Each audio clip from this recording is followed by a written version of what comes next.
staff, and all my friends and colleagues who care about children. It's an incredibly exciting time for us in the children's palliative care world. And as I speak about the need for children's palliative care, I want us to look at the many facets of the need, because it's not just about the numbers. Yes, we need to know the numbers because we need to plan with the numbers, but we also need to know how countries are developing. But most of all, we need to know what is happening to the children and the families, because at the end of the day, nothing we do is of importance unless it impacts on these children and their families. So why are we looking at the need for children? Well, children are different, and we know that. And when we're looking at palliative care for children, we are looking from that tiny little newborn neonate.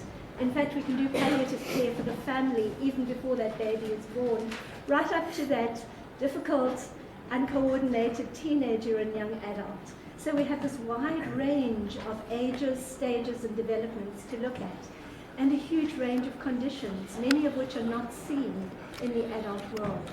And of course, when you're dealing with a child, you're dealing with a family as well. And the emotions around a child are so intense. And we need communication. We need communication with the baby, with the family, with the granny, with the siblings. So the need is wide and it's complex. So if we look at childhood mortality in the world, under 19 there are 9 million children who died last year, and 6.3 million were under 5. Huge. It really points to where we need to focus a lot of what we are doing. And 44% of that were neonates. And so there is a growing field in neonatal palliative care, and you can see the top causes are neonates, infections, and NCDs. A couple of years ago, the ICPCN went to UNICEF, and we carried out a piece of research looking at developing a methodology to identify the need for palliative care for children in a country, what was being presented in the country, and the gap. And so that methodology that we developed with UNICEF, and Stephen has been the lead on that research, we've looked at an assessment of countries that together include 59.6% of the world's children, and then extrapolated. And you will see the total need, looking at prevalence. These are children living in the world today, needing palliative care, is over 21 million children. That's a big number, isn't it? And a specialized need within that of over 8 million children. So we can see from these numbers there is much to do. And while the average prevalence is 44 in 10,000, there's a very wide range, from 21 in Australia up to 119 in 10,000 in Zimbabwe. And we realize that actually the issue is HIV. And I'm going to be showing you some maps now, and you will see how HIV is impacted on the need for palliative care. And of course, India has the most need. Over 6 million children, with 1.6 needing specialized palliative care, and less than 1% receiving it. And we estimate that in the world today, there's less than 1% of children needing palliative care who are receiving it. So we have much work to do. This is a world map showing the global distribution of rates for children who need palliative care at the end of life. And the red areas are where the highest need is. And if you look at the maps that I'm going to show, and you just focus on Africa, you will see that Africa is certainly an area we need to do a lot of work in.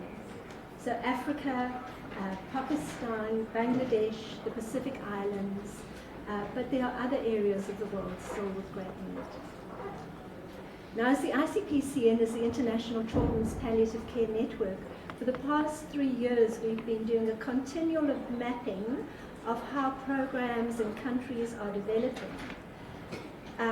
And while this map doesn't look great, and the dark green areas are where it's done well, the white areas where there is no known development, it is much better than the map that we originally had in 2012. So there is definitely progress, but once again, if we look at Africa, where the greatest gaps are in development, Africa, parts of Latin America, and again going into Pacific Islands, parts of Asia.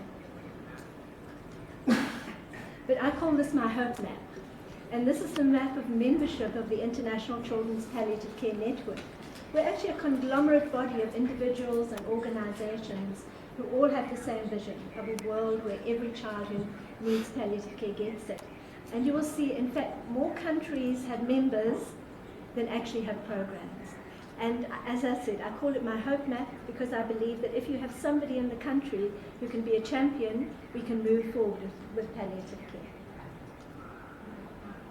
But of course, we're going to be failing in looking at the need if we don't look at the needs of the child and the family. So often the child is too young, too disabled, maybe culturally not enabled to speak for themselves. And the families, they're exhausted. They're looking after a sick child 24 hours a day, 365 days a year. And they can't always talk for themselves. And so it's up to us to actually look, to speak to them, to work with them, to walk alongside, to find out what their needs are. Because it's no good having a policy unless we have guidelines and we have medicines and we have the programs in place to meet the need. So when we're doing this planning of programs at a global level, at a national level, at a regional level, we need to speak to the child and to the family, and they can tell us so much. And at the end of the session, we have a young person who will tell you what her needs are.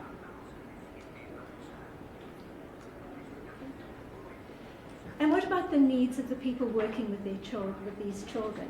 Why is it that people are happy to work with adults in palliative care, but talk about children and they back away?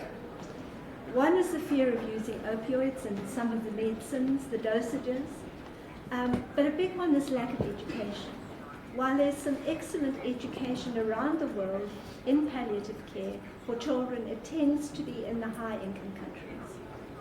And so if you're living and working in a low-income country, it can be very difficult for you to access education. And what we are so excited about the resolution, which specifically also speaks about children, is that we truly believe it's got to be integrated into universal health coverage, into the primary healthcare system, right along the continuum of care. And while there aren't great resources, out there are resources. There are people with the knowledge and the skills, there are materials, there are educational courses. So what we have as a challenge is how do we bring that all together? Certainly as the ICPCN, when we realized the lack of educational resources for our professionals, we set up a series of e-learning modules which are open access. And so far we have them in all of these languages. We're busy uploading the Hindi and this year the Arabic and the Czech translations. And in this way we've had over 100 countries have accessed these, and over 1,200 professionals from around the world are doing this. So we are trying to get this message out to people and saying you can get the basic knowledge and skills without having to travel halfway across the world and have a lot of money in your pocket. And so what we recommend to meet the need then is, of course, the integration. And this is what we are all, and what WHO, we are so excited is leading on this. The education, if we can get this into the undergraduate training of every doctor, every nurse, social worker, chaplain, then we go a long way to meeting the needs of these children. And we have to have the voices demanding it. And then, of course, what is so exciting is that funders, some funders are very involved, and others are looking at it from the outside, but we are hoping that people will join and become a global voice. And really what I want to say is that 21 million children need palliative care. It sounds a big number, but actually, I believe it's a reachable number. 21 million is not too many for us to reach if we do all of these things: integration, education, and most of all, compassionate care. So thank you.